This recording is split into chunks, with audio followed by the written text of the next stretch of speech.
පින්වත් ශ්‍රාවකයනි, ඉපදෙමින් මැරෙමින් යන මේ සංසාර ගමන ඉතා දීර්ඝ එකක්. මේ ජීවිතය ඉතා දුක් සහිත එකක්. තරුණකම වයසට යාමෙන් අවසන් වනවා. නිරෝගිකම ලෙඩවීමෙන් අවසන් වනවා. ජීවිතය අවසන් වන්නේ මරණයෙන්.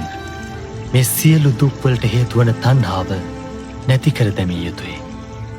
මේ අමා මහ නිවන අවබෝධ කරගන්න ඔබේ සිත මෙහෙයවන්න. ඒ සඳහා වීර්ය කරන්න. සීල සමාධි ප්‍රඥා තුළින් කෙලෙස් පැමි සිඳ දමන්න. එවිට සියලු දෙනාට ඒ සදාකාලික වූ විමුක්ති සුවය ලැබිය හැකි. සසර දුකින් ඔබට අත්මිදිය හැකි.